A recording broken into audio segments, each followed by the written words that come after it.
here's the dilemma with being neurodiverse. I wasn't diagnosed.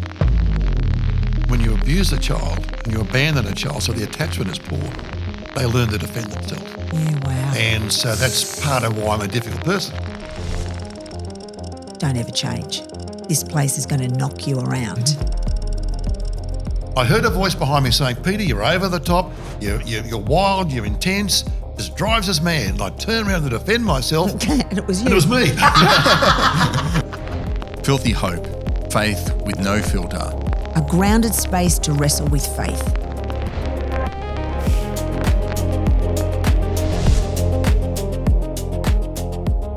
Welcome back to Filthy Hope. We are so excited to have you here. This is part 2 of a story that we're sharing with Reverend Dr. Peter Powell. But before we go there, let me introduce my co-host, Reverend John Humphries. Hello, Reverend Brother. Hi, Reverend Sister Vanessa. and Reverend Dr. Brother Peter Powell, friend, Peter, John and Ness. mentor. Yeah, we're so excited because today we're having a conversation, the part 2 of Peter's story, and about neurodivergence. Yeah. And I encountered Peter. How we met was I did a thing called CPE, which is Clinical Pastoral Education, where worked in a hospital, one of our big hospitals here in Sydney for 3 months, being trained to care for people in the not medical sense, but to actually walk with them as they go through some pretty horrible stuff often at the time and be a person who cares. That's the pastoral thing. But to then whole big process of learning to think about that and reflect so that we're always trying to get better. So Peter was a great mentor, and last episode we talked about mentoring, so Peter was a great mentor in Can I share how I met Peter? Yeah. I was brand new at college studying to be a minister. I actually remember the step I was standing on. Yeah. And I was being my full self. Full Nesserish. Yeah, Nessifying, just being me. And Peter was obviously watching because he was running the college, the pastoral college then still. Yeah, the Pastoral Counselling Institute. But I think I might have also been the chairman of the panel when you came through. Yeah, okay, that was great. Thanks for that.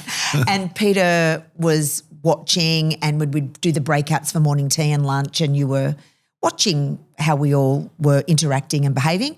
And I remember one day you just said, "Psst, come over here, you." And I thought, oh, I shit myself. You know, that's the grown-up man that knows stuff. And so I walked over and I remember you were on a step above me and I was a step below you, and you said to me— That was bad. I shouldn't have done that. Well, I don't know. You're just tall anyway. You just said to me, "Hey, Ness." I said, "Hi." He said, "I'm Peter Powell." I said, "Hi, Peter Powell. I'm Ness." He said, "Yeah, I know who you are. I just want to say, don't ever change. This place is going to knock you around. Don't ever change. Keep your compassion and effervescence." And I think, but be careful. But be careful. It'll You threaten warned down. me. Yeah, you warned me. Yeah, and then later that panel, which is a synod selection panel, which is how we, as a church, somebody says, I want to be a minister, or I think God wants me to be an ordained minister as opposed to just a minister in the congregation using your gifts. I was on that panel with Peter, and then after he resigned, I ended up being the chair of the panel for a bit too. Well, only like 3 years or so. That's so So there cool. we go. We've got a story. Yeah. And if you missed Peter's story or would like to know more about that story as you listen to this episode and you haven't caught the one, catch the episode before. In this episode, we're talking about neurodivergent because as Peter talked about in his previous episode story, he's got ADHD. I've got ADHD, I think. All my daughters have ADHD. I saw a psychiatrist last weekend, actually. Great. And she said I don't have any significant mental health issues, so maybe now she can diagnose me with ADHD. Oh, congratulations, Reverend Brother. So, yeah. That's exciting. So, again, probably be another all-over-the-shop conversation, but we're going to gnash out how Peter moved from being a person with neurodiversity to then becoming a counsellor, a psychologist, and then starting up his own psychology type practice. So where do you want to start, Reverend Sister? I think you've become a minister? Yes. Ordained minister. I was Ordained ordained minister? in February 72. So then I was... So you've got a degree at this point. You've become educated I've in got theology. I've got the theology degree. Yes. And you Then work I did, in congregations, are you? I was at Burwood, which was parish of interesting. a Methodist congregational. Yep. And from there I moved to Mascot. Okay. And I was there for 6 years. While I was there, I did the additional training in pastoral care from the Melbourne College. Then in 1980, I got a scholarship, very fortunate because it only came and went very quickly at North Shore Hospital. So for 1 whole year, I was paid a scholarship to be in CPE. Yes. I'd already done some in 79. Yep. So I'd done a couple of units already. Then I did 4 units at North Shore. Then I applied to go to do more CPE as a supervisor trainee and got a position in New Orleans. Wow. For a year, supervising there in New Orleans. While my kids went to school there, they were teenagers or just before teens. And then I was doing a counselling while I was there in their psychology centre. And I thought, I think I'd like to join those two together because they're kind of related. So I then but then here's the dilemma with being neurodiverse. I wasn't diagnosed and I didn't have a great deal of insight into it. And I thought I'm just a happy out there person. So as I went to get interviews all over America, half a dozen interviews, to get an internship in psychology, I kept getting knocked back. Yep. No. One, later on at a conference, one of the trainers said, I couldn't have taken you on, Peter. You'd have made me work too hard. Yeah, wow. So I got to... Not a good reason. Good reason. Not a good reason. So I worked out what was going on. The insight's beginning at this stage. So I'm a bit slow. I'm trying to be too good. So I'm going to the interview saying, I know I'm a bit crazy and I'm difficult to work with, but I've got this great insight. I'm going to be wonderful here. And they thought, this guy's in denial. We're not going to do that. So I got to Chicago and they're very in your face. Look, Chicago to New York, they're tough. And so I had maybe 10 or so ordained minister psychologists in the room and everything. And the leader says, Dr. So-and-so has refused to come to this interview. He's looked at your psychology test, which I knew about because I'd done some study on it, and he doesn't want you here. Right? What do you think about that? Now, that test, I won't bore you with all the detail, but it really is not a good, pretty picture when you look at it, okay? It says this person will be a bit histrionic, a bit out there, depressive, hard to supervise, resistive, not a good sign. I said, yeah, you're right. I've seen the test too. It's not pretty. And I accept that. It's going to be difficult. I said, but I guess the reason when you abuse a child and you abandon a child so the attachment is poor, they learn to defend themselves. Yeah, wow. And so that's part of why I'm a difficult person. Oh, that's interesting. So what do you think will happen if you come here? I said, well, half the time I'll tell you I know better than you do what's going on, and the other half I'll shut up and get my degree finished. And they said, sounds good, come and join us. So the first thing I learned from that centre was we don't mind if you're mad, but we need to know you know. Yes. And there's a workable plan. Yes. So from there, is this before or after your diagnosis of No, this ADHD? is before. So this is 1981. So they didn't So it's diagnose really you new. in that time? Well, they knew I was pretty flaky. Yeah. But see, in those days, ADHD was very out there, odd kind of a diagnosis. It wasn't really a diagnosis. It was very flaky in the DSM-3. Yeah. It came... In the 90s, wasn't it? No, It this was is early, well, but early 90s it they gets were more starting to do... It gets in DSM-4, it comes in a bit more. Yeah. So it wasn't really that well understood. So I came with that, and then in 83 or 4, my youngest son was having terrible trouble at school, mirror image, Yep. and my director said, my son's got this thing they call now ADD. I didn't say ADHD. And I think he might have it. And so in those days, the way of we've now got medical tests with all kind of things we can do with the brain now because we know it's a neurological disorder. Yep. Whereas in those days, they thought it was behavioural disorder. Right. And so the way to diagnose was to put the child in a room and you just give the child multiple instructions, quicker and more demanding. Right. No, I didn't say that. Do it this way. No, that way. And the child would just disintegrate in front of you. That was the assessment. Okay, he's ADD. Traumatic. Because a normal child would cope better, but the Because neurodiverse... often it goes with working memory issues as Oh, well. it's all kind of things, and poor focus, adaptability. And so they would just... And then dysregulation of emotions. They would fragment if you put pressure on them. Yeah. And so, we'll give him medication. So he got medication, which was really good, changed him totally, or not totally, but very much for school. Came home in 86 when I graduated, and 2 psychiatrists were needed for the diagnosis, and they wouldn't do it. Yeah. There's a lot of resistance back then about it.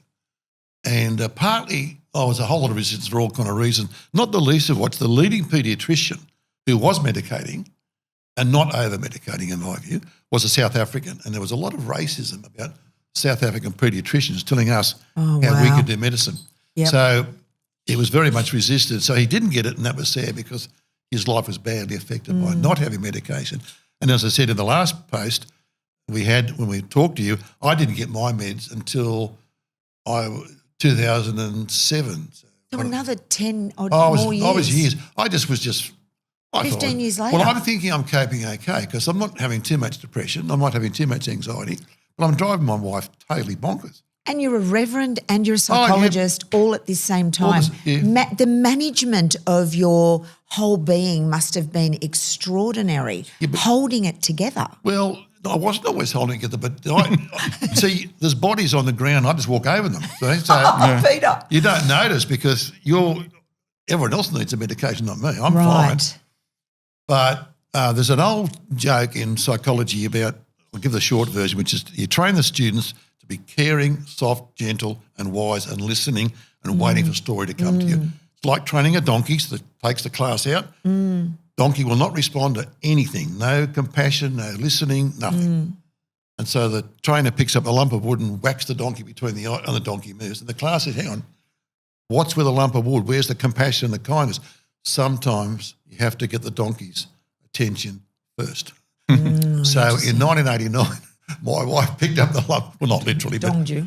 And so that was the kind of change of I've got to do some changing and listening and take responsibility for the fact that as a man of my generation, I just do what I want to do and the wife's a caboose. Yeah, follow along. Comes behind. That's not good enough. So there was major change after that. Oh, interesting insight. So we're having this conversation. What have you learned about being a person of neurodiversity? As you said, ADHD is part of the many neurological things like autism and stuff. And then becoming a psychologist who helps people with this stuff. What are we not doing well? Because clearly people didn't do it well when you were younger. You know, if you go back to his previous episode, Peter talked about being whacked with hose with the lead at the end so it's heavier and all this sort of stuff. It was corporal punishment in the day. But it's horrific. Well, it's beyond corporal punishment. That was abuse. What have you seen changed? And then what do we need to continue to change, I think, so that people have better hope of being accepted as they are and better mentoring and skilled up. I'll try and focus, but keep me on track. But the first thing I did in the clinic, because obviously I want to do that kind of work and help the families. So I did that very early in my clinical work. I was the mental health chaplain for a while in the Western region, but when that finished in 92, I started the Pastoral Counselling Institute as a self-funded charity within the Uniting Church. Wow. So we had to also raise the funds to make that work. And of course, being neurodiverse and a bit out there, my brain can do the impossible. The impossible today and the totally ridiculous tomorrow. So we started a business and we self-funded that for nearly 30 years. So we passed it over. So the first thing I did was, how do we do good diagnosis and assessment and treatment? And in those days, people were racing off to the psychiatrist because you couldn't get it from a GP. Getting meds was usually Ritalin or dexamphetamine and whacking it into the kids. Now, that means there was poor diagnosis. The kid might be all that way behaviourally because someone's died in the family or the sexual abuse going on. And it's mimicking ADHD. So the assessments were very panicking parents, quite naturally. Psychiatrists overworked and overdiagnosing and over-medicating. So we need 4 prongs. Parents, we need the teachers in the school environment, the parents, a good psychologist, and then the medication if needed. Yep. So we had a thing in the first edition called the weekly watch. So we'd get the parents and the teacher to watch this child in context. Yep. Because these neurodiverse kids are not always ratty. They have context when they're fine. Yep. We call this a 40-acre syndrome. Dad says, you drive me mad, get the tractor and go into the bottom paddock. Yeah. He's as happy as a pig in mud. Yeah. When I was out on the college, we did land care when I was on the college, we lived there. I'd go and do acres of land clearing, won an award for that. And Brenda would say, when I'm on my overalls in the paddock, Happy as. calm, not Fully focused. And what, fully why- focused. Can you explain neurologically what that is? Because Why is the it? brain is able to, like, let me take it back to the school environment. The teacher, this is in the early days, teachers are much better there. Teachers are magic when they do it well. But in the old days, they'd say, look, you drive me mad, you're going to stay after class and do that homework. Or I'll whack you. Well, even past the whacking, right? The kid would stay back and be fine. And the teacher would say, you're having a lend to me because you can do this, but I can only do it because it's one-on-one. Oh, right. And without distraction. Without all the distractions. And they'd Okay. miss that. They'd miss that. And ADHD, get me if I'm wrong, but partly it's an inability of the brain to get enough stimulation. It's the brain being overloaded. Like if you put these kids in a kindergarten with all these dingle-dangles, and they would say in the early days, we're talking in early days, later days, we're doing it much better now. Teachers are much better at it than they were. And good teachers are magic for these kids because they can help them focus.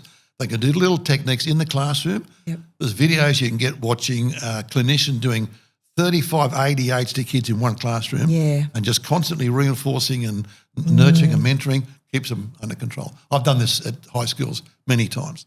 It's not hard to do, but you've got to share social power, you've got to use humour, Yep. and you've got to get them kids on side and play with the story.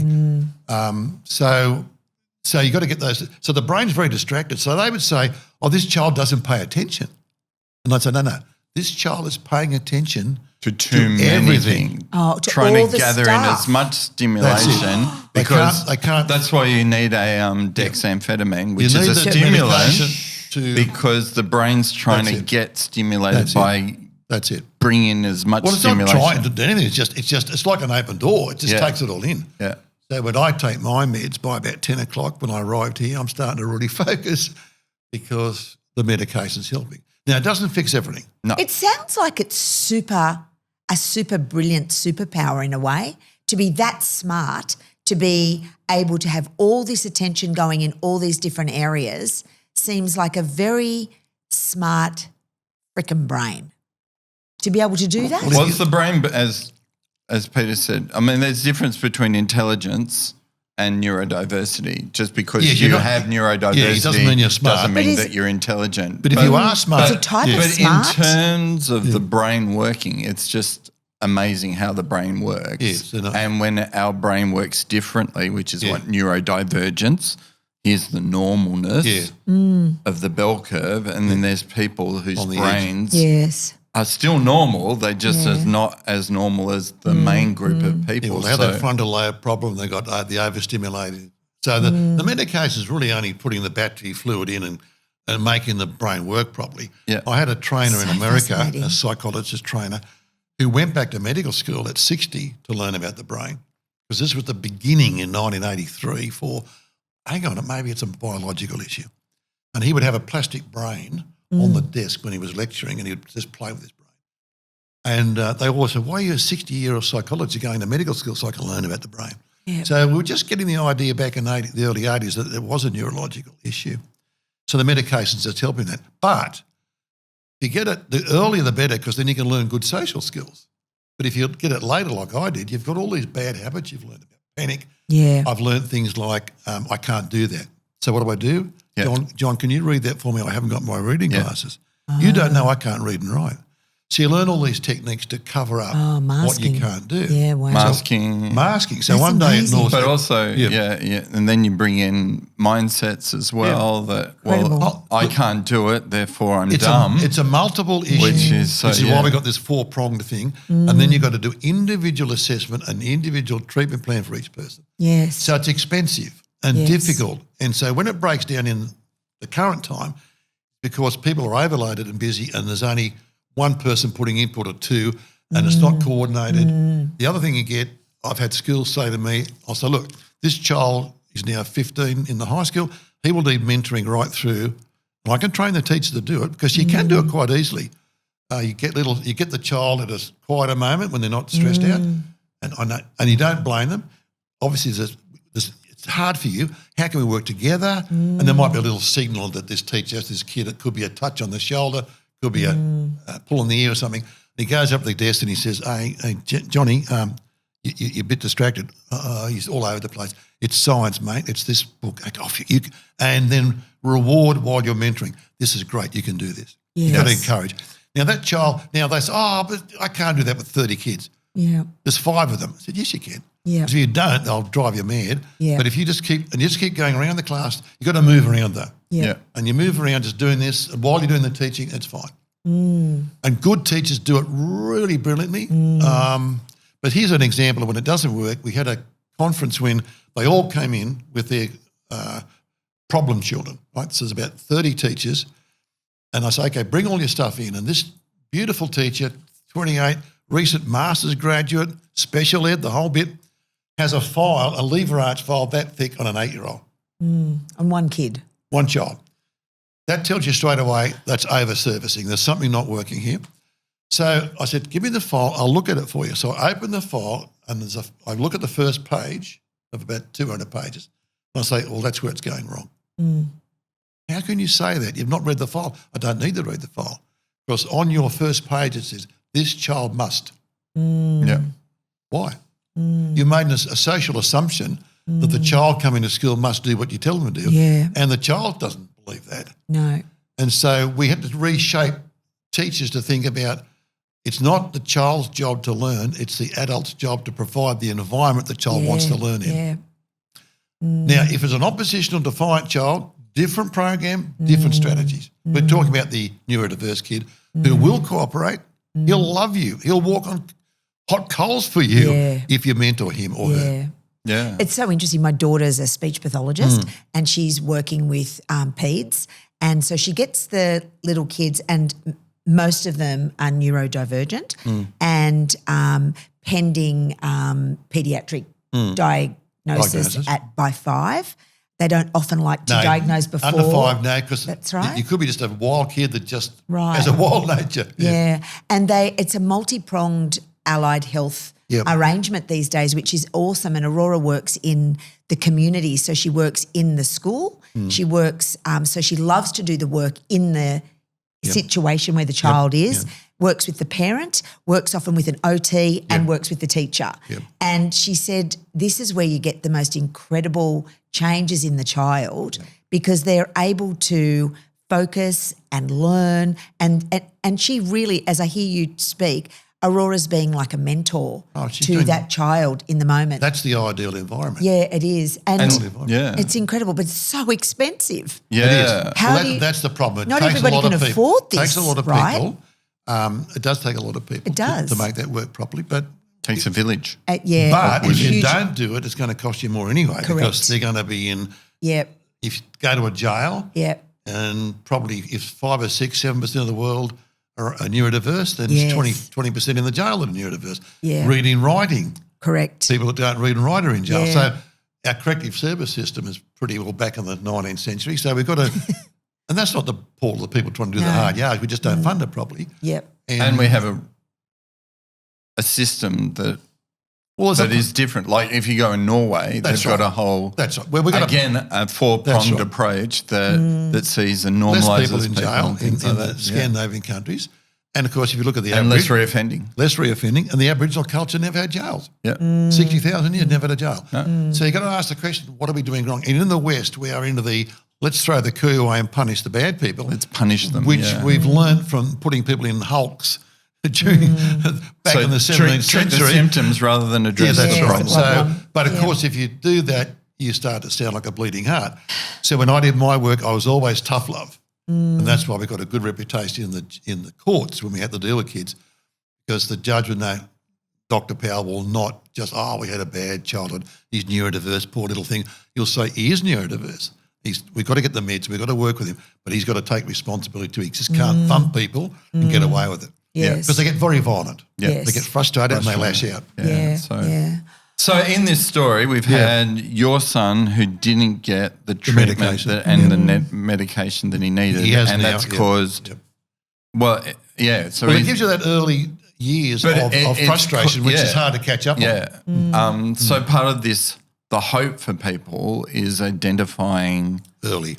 the issue, Yes. understanding them as a person. So whatever it is, autism, ADHD, no medication. ODD, whatever it is. Trauma even. No medication without social program around it. That is just a lazy way to do it. Yeah. You've got to have the whole approach. Yep. So But understand the kid. But if you do the whole approach, you may not need the medication. Then bring in an approach that isn't just one faceted. It isn't just hit them with drugs and hope the drugs will make it better. Well, the medication is your last. You do the social intervention first with all the mentoring and training and giving them techniques like he comes home from school and he's just totally wired up and mum takes him out the backyard and they have this fun game where they run around the yard. Yep.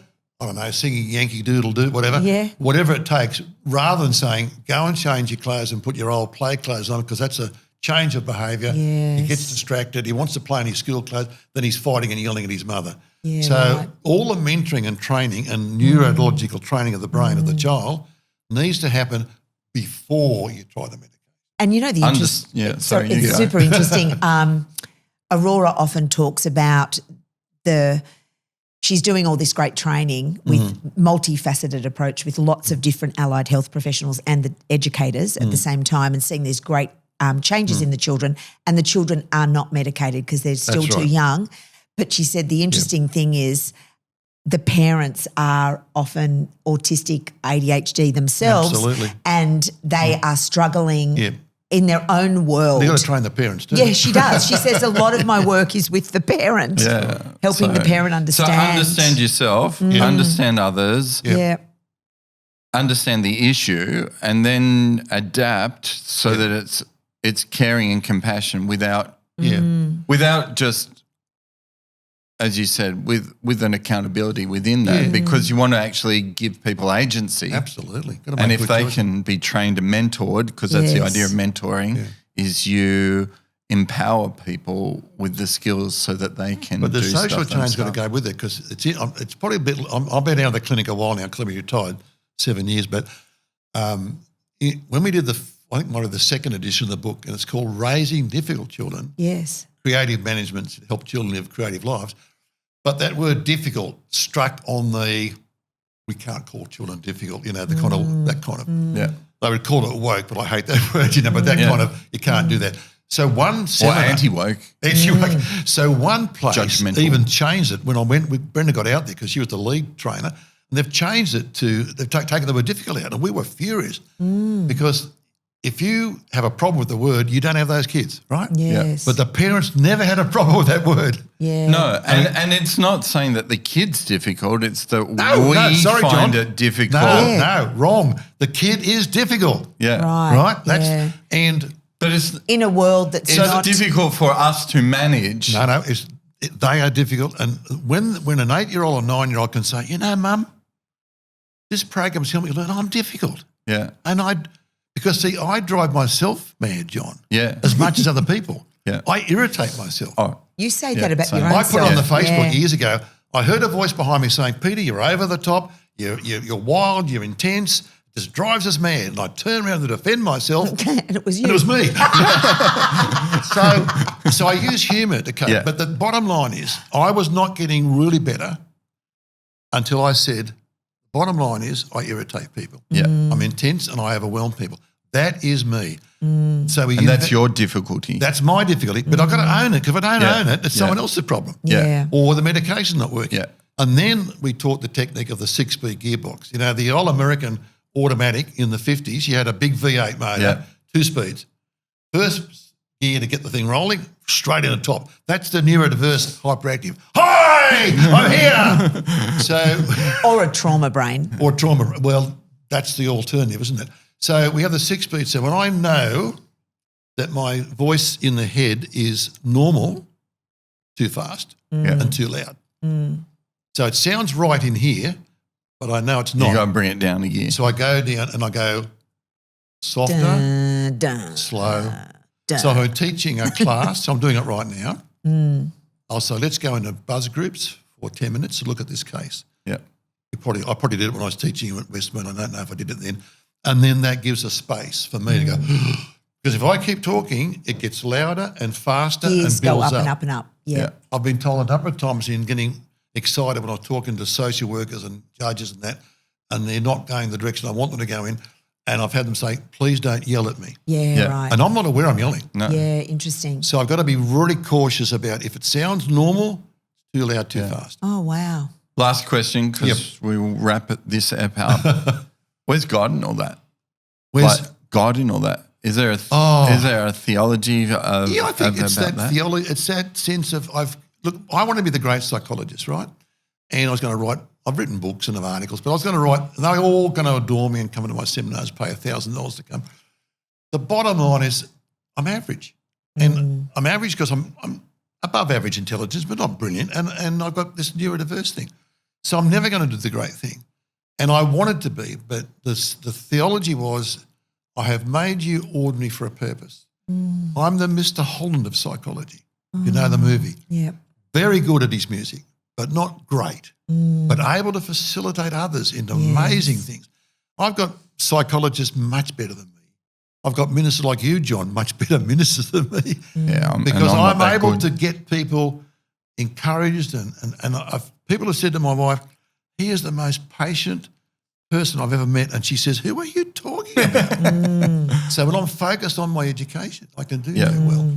So, but I've got to say, and I've got a case at the moment, I'm dealing with one of the churches, and I've had to say to that leader, look, I know I've irritated those people. I accept that.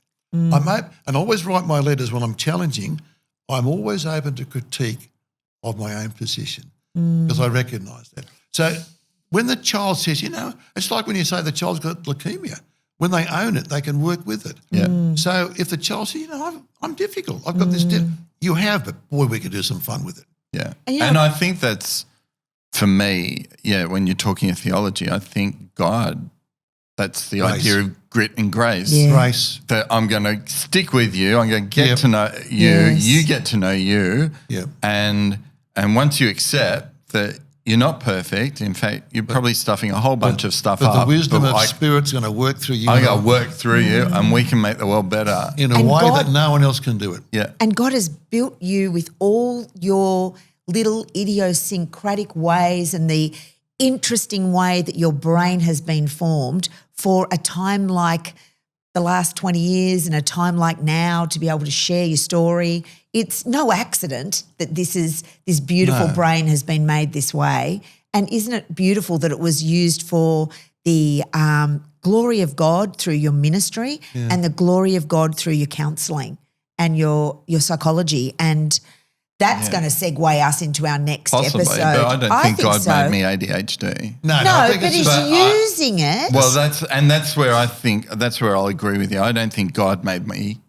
You're made in the image of God, Jono. Yeah, but the image is that we can be creative and caring, and we can activate People our one own leg choice. or, We have the power of will, rather than, and God deals with what is and then makes it better, But is rather than God makes people broken. And It's a then, But are you Then saying that ADHD is a problem? Because Well, I don't see it no, as it's a a problem. no, I'm saying God didn't make me ADHD. but it is a disability. Don't Don't it's a say it's not. It disability. is a disability. But It then is. people in wheelchairs do all kind of amazing things. Yeah. So But, just, but often, as Peter said, the disability, as Stella Young used to talk about, is that we don't have the social structure that enables people to be their fullest with the issues that That's they've got. right. Yep. And I don't think God makes people disabled. I don't think God makes me neurodivergent. I don't think, but God makes me able to use that for good. I wouldn't want you guys to be any other way, quite no. frankly. Well, I'm 82 years of age and I've just finished my last race on the track in Was it my your last Porsche. one? So, because it's getting too expensive. I keep wearing the tyres out. But, I mean, that hyperactivity gives you energy at this stage of your life. You know? A lot of 82-year-old people are not looking like I'm looking or running around like I'm doing. So you've also got enormous energy to encourage other people. And work So it with comes gift, grit, grace, good hope. grace, hope. When we work together. I mean, Yeah, I think that's absolutely. it. And accept I think that's the message. I think to take away as a Filthy Hope type episode moral is that accept people as they are. Yeah. But don't just accept them as they are. That our aim is to work together to be better. Yeah, at the end of the That's day, the hope. That's the disability hope. or otherwise, we've got to be able to find grace and love together. And I've got to try and help people understand me, but I've also got to understand that my personality is hard for them. So it's a kind of a dialectic together. So when we know each other and we Yeah. work together, then good can come. When we start judging each other or ourselves, then that's an issue. Well, big stuff. If you've got stuff that you need to talk about, well, Ness does provide a counselling service through Unite Heart and Soul. Or if you're thinking about this, don't just Dr. Google it. Talk to a GP. Yes. Talk to a psychologist. Don't Get just some think. advice. Yeah. Or if you go, I'm just struggling too. There are people there to help, and there's usually ways to find out through churches and things like that who will help you with the funding, because as we've said, it can be really expensive. Yep. But there are often ways and means. It may Heaps take of a bit ways. longer. Yep. So stick in there. Thanks, Reverend Dr. Peter Powell. Yeah, pleasure. great conversation. Brother, friend, mentor, Supervisor, guy, dude. supervisor. Yeah, that's right. Race car driver. Great conversation. Old. I wouldn't want you to any other way. It'd be a very boring conversation. And we wouldn't want you either absolutely. any other way. And we wouldn't want you. So When thank you you tell if me you've I'm wonderful, I'll listened. tell you you're wonderful. We'll all be wonderful. Yeah. Except when we're not. Yeah. See you next time. See ya. Bye. Thank you. Thanks for listening to Filthy Hope today.